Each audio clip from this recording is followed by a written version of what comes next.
from the jump. Here comes Zlatan. Here comes the Tifo from the 32-52. 2 minutes in, well, who else would it be? Here comes Christian Pavone, marauding through. The ball gets there. Charlie, you knew he was going to finish it. You just knew. You're going to give it to him in that situation? Of course he's going to finish it. But it was the run. It was the dribbling by Christian Pavone to elude those defenders, split them, and then lay that perfect timing ball for Zlatan to run onto. Who else but Latif Blessing? Well, I mean, there was a huge question, right? Because you didn't know after that getting punched in the mouth like that whether anybody from LAFC was going to step up, or would it be Vela, would it be Rossi, but it was Latif Blessing. Then it's 2-1, and then they get out in transition again and make it 3-1. And this is a problem when, like, every time you push your fullbacks up, you have to have your central midfield be solid. You have to win all those loose balls in 50-50s. LAFC wasn't doing that. The Galaxy were taking advantage, but then they came back into it. And Latif again, this goal right before the break was huge. Got to be happy you signed him to an extension. That is big. Carlos Vela, what happens when you get in this position? He slips it in there. His 27th of the year. He's 1 for 2 in the game in that position. But hamstring. And then he doesn't want to get taken off. Bob Bradley does the right thing, the smart thing for a coach to do, and take off your best player, save him for the best part of the season. Diego Rossi, do the right thing and square that ball, because that is the winner. And Zlatan, almost. You thought in this position, ball comes down, it drops nicely, pops up. Is he going to score the game winner? He couldn't. 3-3. They split the points. LAFC still have not beat their biggest rival. 5 meetings, 2 wins for the Galaxy, 3 draws overall. LAFC still has scored first in 3 of the 5 games. They have not won any of those games. And Zlatan, 8 goals in this rivalry. What more can you say about the man? What a highlight this was for Heineken Rivalry Week. Let's go out to downtown Los Angeles right now. Walker Zimmerman caught up with David Goss earlier for AT&T Call to the Field. Walker, you guys come back from a big deficit, but you also go down big at home. What's the feeling coming out of this game? I think it's just disappointment in the way that we started the game, giving up some of those goals, and that's just not who we are. It's not our identity. It's not how we are defensively. So, I mean, proud of the team for putting in the fight to get back, but not really pleased with the result. What was discussed at halftime? What happened in those opening 15 minutes? Yeah, just a little bit of disorganization, communication, little sloppy giveaways that led to those counterattacks. And, trying to force balls when maybe the better play is simple ball. So that led to some counterattacks, got us out of some shape defensively. And, I got to do better in isolation there, 1v1.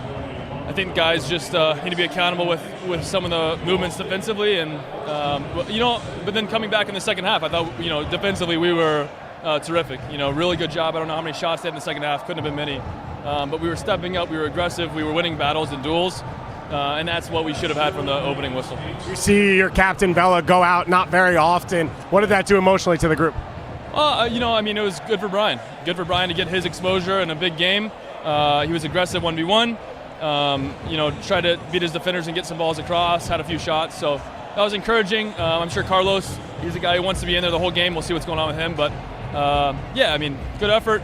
Still a little disappointed, but showed some fight coming back. What does this mean for the rest of the season? I'll just keep going forward. Keep moving forward. Keep trying to build our gap on top of the league and secure the Supporters' Shield, and that'll set us up nicely for playoffs. Thanks so much. When a comeback draw feels like a loss. That was a little bit morose from Walker Zimmerman. They did not get what they wanted from this game, Charlie, but we got what we wanted from this game. What an occasion for Major League Soccer. For me, what we saw from LA Galaxy today was different than what we've seen for the whole season, really. It was Jonathan Dos Santos putting out fires, his distribution, and his positioning, tackles, timely tackles on Latif Blessing, and then showing everybody, I'm here to play, and pumping up everyone else. People fed off that. Then you look at Christian Pavone, his willingness to take people 1v1, to run, to make those runs, aggressive runs, and then his passing was great. And then Zlatan Ibrahimović, he said he was tired after the game. Why? Because he was running, he was working off the ball and making those runs that is needed for the team to really thrive. And when you put all those things together, that's a Galaxy team that they need, that can win. They can, and they're a tough team, and they showed it through the first 20 minutes. But after that, LAFC just battered them. And I understand Walker Zimmerman's right to be disappointed that they didn't win at home against LAFC or against the Galaxy, who are kind of their bogeyman at this point.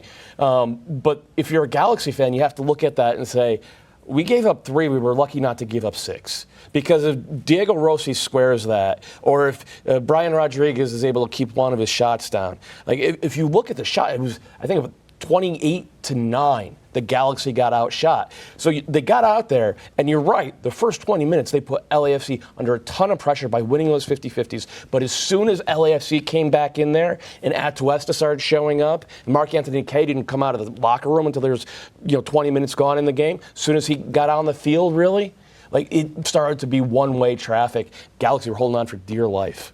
And this has to give other teams in the conference confidence to know that they can go to LAFC and get a result. And why does that matter? Because playoffs, it's only one game.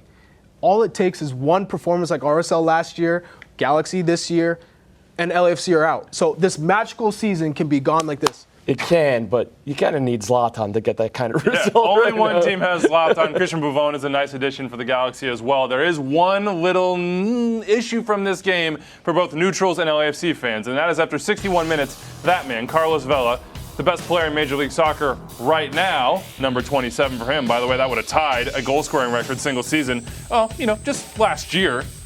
Well, here it is. He's holding the back of that right leg, his hamstring, and then they take him up. Bob Bradley says, you know what?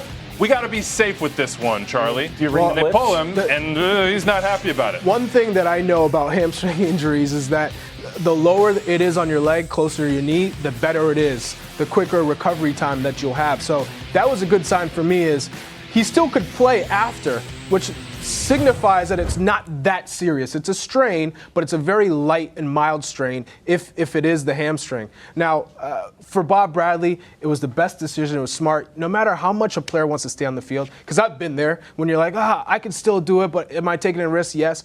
No risk. You're the best player in the league. You're the best player on our team. You are going to guarantee me an MLS Cup if you're on the field. If you're injured, you're not going to do us any good. So let me take you off, rest you maybe a week or two, and then you'll be good to go. Absolutely 100% agree with that. Like maybe even don't play him this coming weekend if you're worried at all about that. The real work now has to be with Bob Bradley and Carlos Vela and making sure that there's still trust. Because you could hear it when Vela talks about Bob Bradley. He loves him. He loves playing for him. They absolutely trust each other. They bring the best out of each other, I think. I don't think that this sub will damage that, but you just got to make sure, and it's part of being a coach. Is sometimes you have to take your star player off. Sometimes you have to say, I'm doing this for your own good, and being able to handle that moment. It's a key moment in the season for LAFC. And what will be also difficult for Bob Bradley to handle is Carlos Vela's mentality. He's chasing a record. Right? So every game matters, especially when Josef Martinez is sitting there like, oh, he's going to be missing some games. Now I'm going to catch him. I'm really going to catch him. So he wants to be back on the field. He might push himself a little bit too much to be back sooner than later. So if I'm Bob, I'm definitely resting him the next game. Maybe one more. Bright spot here, Brian Rodriguez made his debut. He's that young Uruguayan star they brought over. Got a good half hour in it, had some good chances, just wasn't able to get that big moment. You can see the MLS Golden Boot presented by Audi leaderboard. Who else? Carlos Vela right there with 20. Let's go back, 27, excuse me. Let's go back out to downtown Los Angeles and David Goss for another AT&T call to the field. Sebastian Lletget is standing by. Sebastian, another year gone. LAFC did not defeat the LA Galaxy. What does that mean? No, I mean morally, it's a positive for us. It's I thought we should have won the game. That's the worst part for us. Maybe that's something. If I'm nitpicking, we 2 goals up. They got a lucky deflection, tap in. They did dominate in the second half, but I thought we held our own, man. And it's exhausting to get that, to defend that constant attack. And I thought we did all right, man. I thought we did okay. What do you make of those first 15, 20 minutes, the 3 goals? Yeah, us? Yeah, no, I mean, God, we started so well. I mean, it was, but again, you can't celebrate too hard because in this place anything can happen, and we knew that. Obviously we celebrate, but again, a point at this place, not a bad result. Few teams have been able to control midfield against LAFC. You guys did that in the first half. What was the game plan? What worked? Yeah, I thought first half we were a little more fresh. We definitely defended and definitely kept the ball a bit better and played forward very quickly, but. In the second half, I think just by the defending and the constant pressure, we got a little tired. But again, yeah, it's definitely positive in that sense as well because the midfield is where they're strongest, and if you get them there, you have a chance to win the game. And I thought we did. But We know he's a special player, but what has Christian Pavone brought to this team? No, he's great, man. He's so good. You saw him today. He's awesome. Just constant outlet for us. He's creative. He can just every game he just keeps getting better and more comfortable with us. So hopefully he more positives coming from him as the season goes on. About 8 games left. What's the focus right now for the LA Galaxy? Oh man, we just got to take it game by game. I've been here before, and if you get too ahead of yourself, you kind of go a little bit crazy. So you just got to. Next we have Seattle away. Focus on that. Thought we did okay against them at home a couple weeks ago. So just focus on that for now. Congratulations. Thank you so much. Other than Zlatan, expect the unexpected in El Trafico, and at this point, I guess the expected is that LAFC are not going to get a win. But still, in the ranking, and we're going to get to more rivalry games coming up, Doyle, El Trafico has got to be, for neutrals at least, don't come at me Cascadia fans, at the top, just based on the games, based on the occasion, based on the stars, based on what happens. Based on raw entertainment, El Trafico has been, I think, head and shoulders above everything else this year, which is not... it's not a knock on the Canadian Classique. We saw a great come-from-behind win for Toronto. We saw a come-from-behind win in the Hudson River Derby. We saw blowouts in Texas and Ohio. We saw some great rivalry games this weekend. What we just saw, to bring it all home, I can't get over how this game delivers every single time. It's unreal, guys. And I have my Landon Donovan shrine. If he goes into extra time, you know that inside joke. At my shrine right now, I'm burning everything I can to get us a playoff matchup, Charlie. Please, just let these two teams in the playoffs with even more on the line. Not just, I haven't beat you, LA Galaxy, but we got to win MLS Cup. That is my wish. It'd be my wish, too. I mean, these two teams was back and forth. It was a nice play, nice sequence to spring into attack. You see Christian Pavone or Uriel Antuna making the runs in behind, and then Zlatan Ibrahimović was there to get a chance. Or it was the other way around with Latif Blessing, Carlos Vela, or Rossi. I love that because it was not only chances, but there was good play. There was good passing, good touches, and people used their body well. It had the complete game. And there's nothing cagey about it. When these two teams come out, it's not, bob and weave. They're out there both throwing haymakers the entire time. Just throw hands. Yeah. What an incredible game. The second regular season meeting ends in a draw. 3-3 LAFC and the LA Galaxy. We'll see. Maybe in the playoffs. I can hope.